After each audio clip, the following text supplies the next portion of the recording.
Hi everyone! Yes, I'm back. Last video ko is 4 months ago pa since dumating ako dito sa Taiwan. Ngayon na lang ulit ako makakapag-share sa inyo dahil nga busy-busyhan tayo dito. Kailangan natin magtrabaho.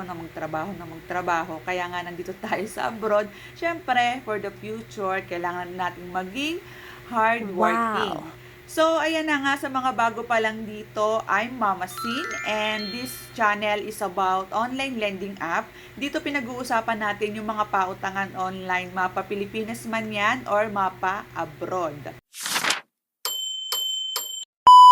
At 3,000 subscriber na tayo. So, ayan. Thank you sa mga nagsusubscribe and patuloy na nanonood ng aking mga old videos. Dahil dyan, meron tayong sahod. Pero syempre, maliit lang. Dahil hindi naman ako talagang consistent na araw-araw nag-upload. So, yung mga old videos ko, dun po ako kumikita. And, hindi ko naman siya makukuha kasi nga, sa Pinas ko po yun makukuha dahil dun lang pwedeng i-withdraw yung mga ganon. So, maiipon siya ng maiipon. Siguro aabot yon ng mga 5 million bago ko umuwi. Charot.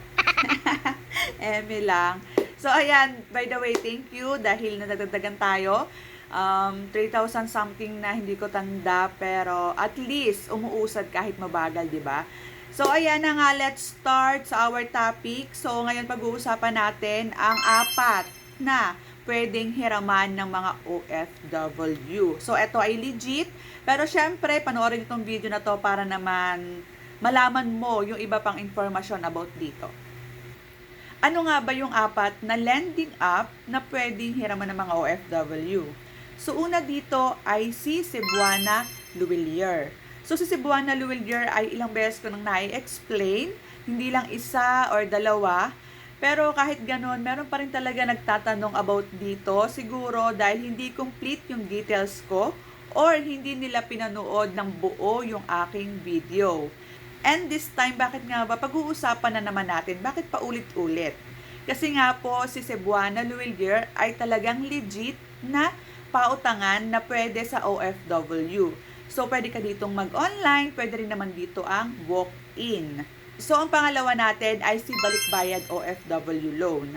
So, na-discuss ko na rin to before at ngayon ay pag-uusapan natin yung update kay Balikbayad. Pangatlo ay si 123 Lending Company. So, etong si 123, ngayon ko lang siya i-discuss and ngayon ko lang din nalaman na pwede pala to sa mga OFW.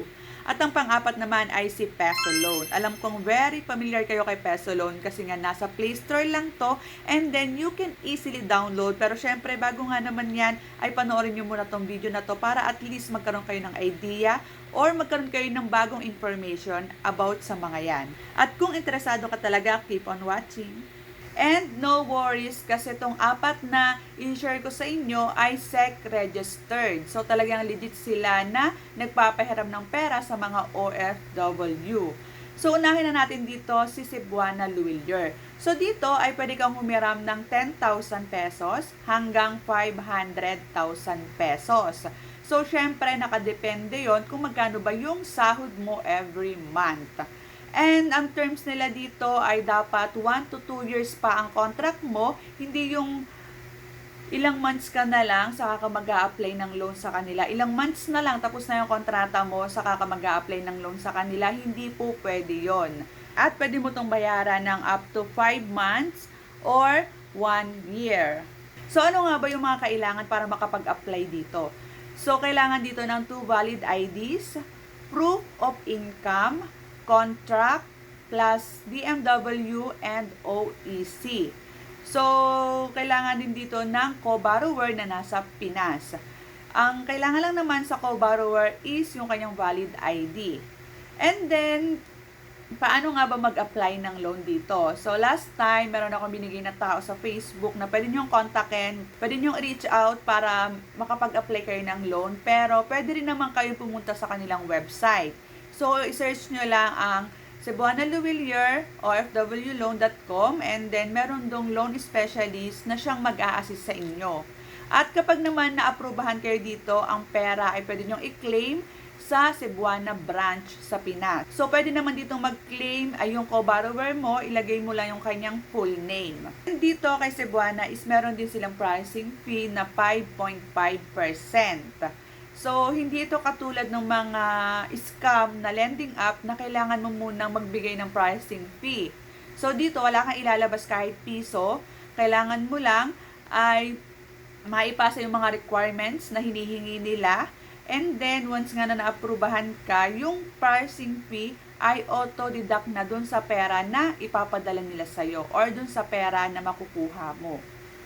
At ang ating pangalawa ay si Balikbayad OFW Loan. So, ito yung update niya ngayong 2026.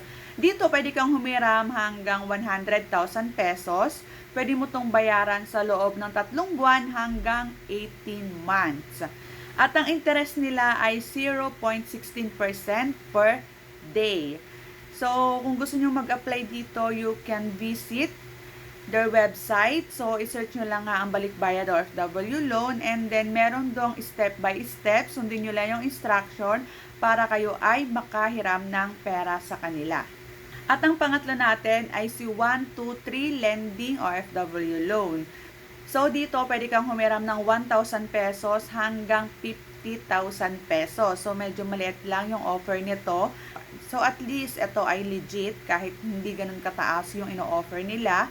At dito ay pwede kang magbayad ng 6 to 18 months. Ang kanilang interest ay umaabot ng 2.9% to 3.7% per month. At ang ating pang-apat ay ang Peso Loan. So, ito yung pinakamadaling i-download dahil nga ito ay nasa Play Store lang. So, dito pwede kang humiram ng 1,000 pesos hanggang 100,000 pesos. At dito kay Peso Loan ay ang kanilang terms of payment ay 3 months to 6 months. Dahil nakalagay nga is 91 to 180 days. So, medyo maikli lang compare dun sa tatlo na isinare ko sa inyo. Pero at least dito pwede talaga kayong makahiram din kay Peso Loan. Pero make sure lang bago kayo mag-apply ng loan kay Peso Loan ay wala kayong mga existing balance sa iba pang pautangan online. Kasi po madedetect nila yan at maaaring hindi kayo maaprubahan dito. At yan nga yung 4 na pwedeng hiraman ng mga OFW. So, meron lang ako idadagdag na pwede rin kayong humiram sa mga government program katulad ng SS, Salary Loan, and Pag-ibig Loan. So, hanggang dito na lang ang aking video. Sa mga hindi pa nakakapag-subscribe, please subscribe to my YouTube channel and click the bell button para lagi kang updated sa aking mga latest vlog. Thank you for watching!